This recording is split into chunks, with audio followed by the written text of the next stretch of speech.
Support for Veterans Corner Radio is made possible by M&M Printing and the Observer News of Ruskin, Florida.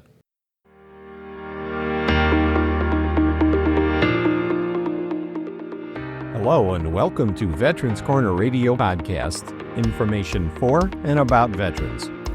On this podcast, host Joe Mulberger welcomes former United States Air Force Senior Airman Bernadette Dunn. Airman Dunn served our country from December 1988 through 1995. Born in the Philippines, as a baby she moved with her family to New York. You'll discover her life as it blossomed to include exposure to a multitude of cultures and academics. Today, she uses art as a means of therapy and shares her abilities with art to help other veterans. Here now is Joe Mulberger with Veterans Corner Radio on Veterans Corner Radio Podcasts.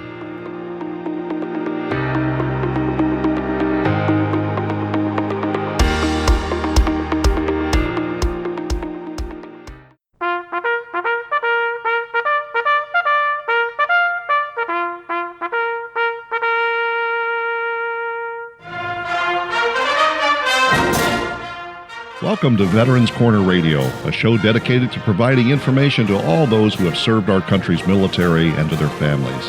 Now, here is your host, combat veteran and educator, retired United States Air Force Lieutenant Colonel Joe Mulberger. Ladies and gentlemen, welcome to today's show. You're listening to Veterans Corner Radio. I'm blessed to be our host. I'm Joe Mulberger. Today we have with us former United States Air Force Senior Airman Bernadette Dunn. Bernadette, welcome to the show. Thank you so much for having me. So tell us about yourself. Tell us, when were you born and where were you born? I was born in 1966 in Angeles, Pampanga in the Philippines. And yeah. In the Philippines, do you come from a large family or do you have a lot of brothers and sisters? I have two younger brothers. Are you the oldest? I am the oldest. So if you're Filipino, you know what that means. There's thousands of islands in the Philippines, and they kind of get geographically talked about as north, south, east, west. Where in the archipelago are you originally from? Okay, I'm on the main island of Luzon, and it's I'm going to get the geography wrong. It's about an hour and a half away from Manila, which is like one of the best known cities. I was going to say it was the capital and somebody's going to say, no, it's not. So Manila is where Clark Air Force Base used to be, right? No, actually Angeles City is where Clark was at. Is that nearby? To Manila or? Yeah, well, to where you grew up. I actually grew up in the States. I left my parents left the Philippines when I was 9 months old. My dad was a Navy, Air Force, Navy veteran.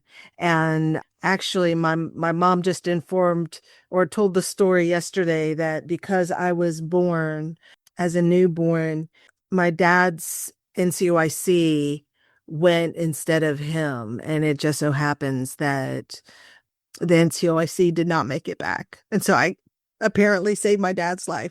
I'd never heard this story before. I'm almost 60. So... Went where? To Vietnam? Yeah, he was supposed to go to Vietnam, or he was in the rotation, right? And apparently his boss said, I'll go instead, so he could be with his newborn daughter. So wow. All right, so help us understand some. You said your dad was Navy, Air Force, Navy. Was it that he was all three in that succession, or was he in one or the other? He was Navy first, and I don't know why he got out. And then he was in the Air Force while he was there, right? And then he was kind of done with the military after the Air Force, and he got out. And then there was a small child with a head injury from a marble. Us kids were playing, and my baby brother's head got knocked into the marble emergency room. All their savings got eaten up, and then he's back in the Navy because he had three small kids. And how old were you at this time? I was like 4. So these are all stories, right, that I heard. Well, you've got all the way to 4 years of age, and you've moved to another country, and you've had some pretty interesting stuff. Where in the United States did you first land with your family? New York. What And part of New then York? New York, my brother was born in Lockport, New York. That's about all I know. All And then right, and then my dad was stationed, I'm trying to remember, Tyndall Air Force Base, in which Florida. in Florida, yeah, Panama City, Florida. Actually, that's where my two brothers and my mama are now. So So where did you grow up? Like, what do you consider where you grew up? I grew up in the military as a military brat. So So where did that take you growing up? so many places. So from Florida, my dad was stationed in Italy. And then my mom just brought us three kids on the airplane and joined him in Italy in a, we won't talk about where. And we were like three little brown kids speaking fluent Italian when we got back to California when my dad got out of the Air Force. So we were in California, and that's where that whole accident with my brother happened. And then so he joined the Navy again. And so he was a construction battalion. So my dad was a CB. And what was wonderful was we were in Port Hueneme, and that's kind of where I have a lot of great memories. Very close Navy family there, right? And one of his big things that he did was his unit was one of the CB construction battalions that built up. It's in the Indian Ocean. Oh my goodness, I can't remember. Anyway, in the 70s, they landed. There was sand, and then right now it's one of the refueling stations in the Indian Ocean, and I can't remember what it is right now. But then we went to gosh, Nas Lamore. You mean Diego Garcia? Yes, yes. So he went to Diego Garcia. Obviously, you couldn't go with him. All right. So kind of ramp this up a little bit. Where did you graduate from high school, and what year would that have been? Okay, graduated in 1984 after my dad and mom decided to move us back to the Philippines. Okay. So now you're back in the Philippines. Did you graduate from high school in the States or in the Philippines? Okay, I went to high school in Panama City for 2.5 years. And then at 16 years old, we get all moved over. My brother's like 13, my other brother's like 11, and we're back in the Philippines. I understand Filipino. I didn't speak it at the time. Talk about culture shock. It was interesting. So I spent 5 years in the Philippines, graduated high school, went to college at St. Louis University. It was But very that's St. active. Louis University in the Philippines, right? Yes, it's a sister school of St. Louis University here in St. Louis. It's a Catholic college or university. And yeah, so So what did you get your degree in? chemistry, Okay. So what year was that? 1988. All right. So it's 88. At what point you go, Air Force, I think I'm going in? Okay, that's a crazy story. So I got back to the States October of 88. I'm just chilling out, just trying to figure myself out because I hadn't been in the States and there was so much different everything, technology, and just another culture shock, right? And so I go to the recruiting office with my brother, who is there to be recruited, Are my you in brother Ronald. California? Is I this was in California. okay? So you go to the recruiter's office with your brother because he wants to sign up, and da-da-da-da-dum. Dun, dun, dun, dun. He has an eye thing where he cannot join. But then the recruiter's like, just take the ASVAB. Of course, I have a college degree. I'm going to do well on the ASVAB. So I did well on the ASVAB, and he says, it's better to try and go for officers training when you're in the Air Force. So I was like, I'm a tough cookie. I'm like, what am I going to do in the military? So I said computers. So I could really write whatever I wanted to do. And by December 13th, I'm going. That's less than like a month and a half, right? I think it's less than a month and a half. I'm going to Lackland Air Force Base and I have joined the military. So do you have a guaranteed career field? Yes, communications computer operator. All right, for all the people that track all that stuff, all the other service components go, the Army and the Marines say, we have our military occupational specialty. In the Navy, they say we have a rate. What is the Air Force specialty code associated with communications computer technician? Okay. AFC, it might be S in there somewhere. AFSC, yeah. AFSC 491X1. Alrighty, so you're 491X1. Where do you go for tech school after basic training? Keesler Air Force Base in Mississippi? Mississippi, yeah. And then what's your first duty assignment? First duty assignment. So I'm a little bit from Panama City, Florida, right? So I look at the assignments and I see Panama. I'm going home. Little did I know that that's Panama City, Panama, another country. So this is my very first job, right? First time alone away from my family. And I'm going to Panama, which is not bad because it's like a tropical area. I've been living in the Philippines for 5 years. This is not bad, right? And little did I know, 3 weeks in, we're under lockdown. It's the first time we get under lockdown. Why are you under lockdown, though? So this is April of 1989. And that's when a bunch of stuff was starting with Noriega. If you Operation Just Cause? During Operation Just Cause doesn't happen till December, but all of the pre-stuff. So there was, I don't know if it was someone who got attacked, a female who got attacked. I think it was more of a civilian, like a nun or something. And so there was some of that. And I'm a young kid. I'm like 22. I didn't really understand what was all going on, but it was an interesting first assignment for real. Wow. So you went from supporting Operation Just Cause. What do you do after that? What's your next assignment? My next assignment is called Florida Paradise, Patrick Air Force Base, Cocoa Beach, Satellite Beach. Home of Florida. Ron John Surf Shop. Yes, sir. Right on that, right on there. So what are you supporting when you're there? We were supporting the shuttle mission. So we were doing messages. Okay, I can say we did ticker tape. We did ticker tape messages, secure messaging for that mission. It was interesting. Wow, communications and computers seems like quite the something to be in supporting. So you're at Howard Air Force Base in Panama for Operation Just Cause. Welcome to the Air Force. Then you're at Patrick, what is now Patrick Space Force Base, not even Air Force Base anymore. And you're supporting the shuttle missions. Oh my gosh, how cool is that? Pretty cool. How do you up that? Like, what's next after Patrick Air Force Base and the sunny beaches at Cocoa Beach and hanging out at Ron John Surf Shop?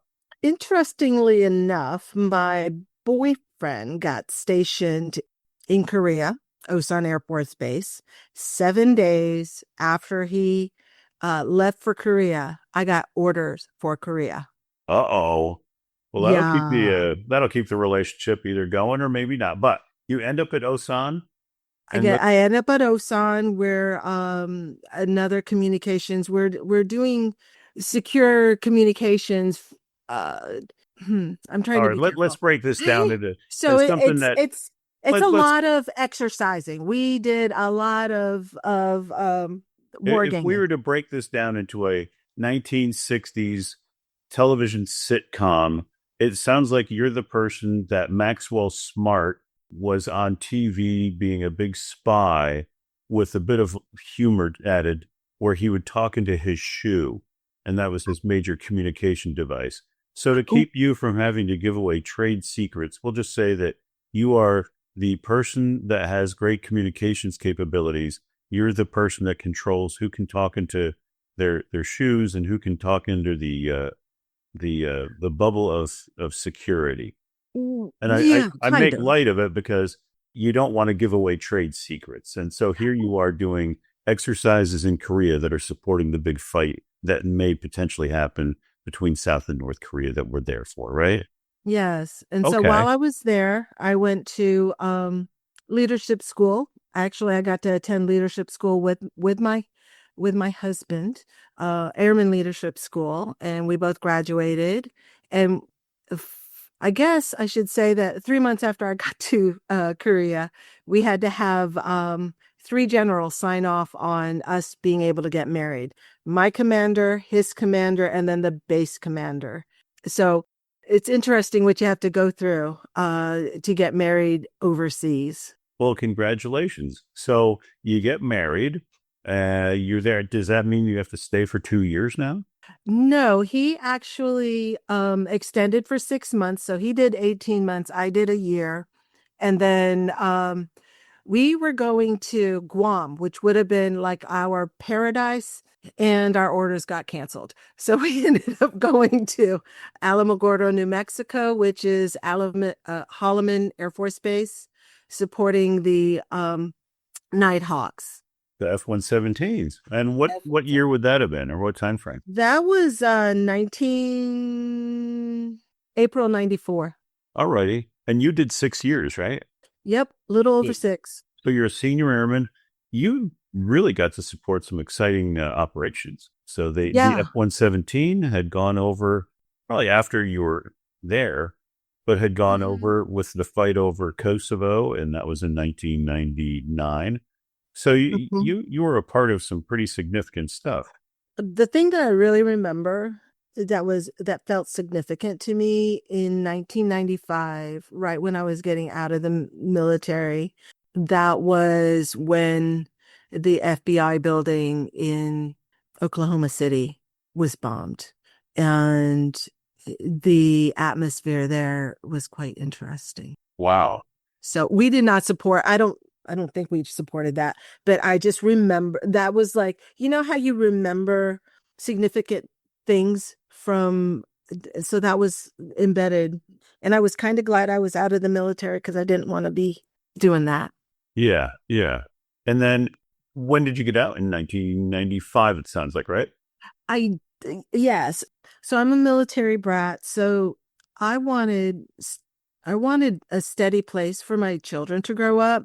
Yeah, And since we were military, married to military, and we were both mobility, so we had, and both our parents were in Florida, so that's like a long time. Anyway, if we both got deployed, we would have like something like 24 hours to get somebody to watch, to come and get our kids. right. And I wanted something different for them. And so when I got pregnant with my son, I chose to use that to stop my second enlistment. Okay, so you got out. It was 95. Now, let's see, Oklahoma City bombing. That's like the middle of April 1995. And then were I you got out getting, in May 31st of well, there you go. 95. So that's Yeah. sort of the driver to you're getting out. So you get out 1995. You've had a couple of years now since 1995. Give us an idea of what you've been up to since 1995. And it might just be quick. I mean, that's 31 years.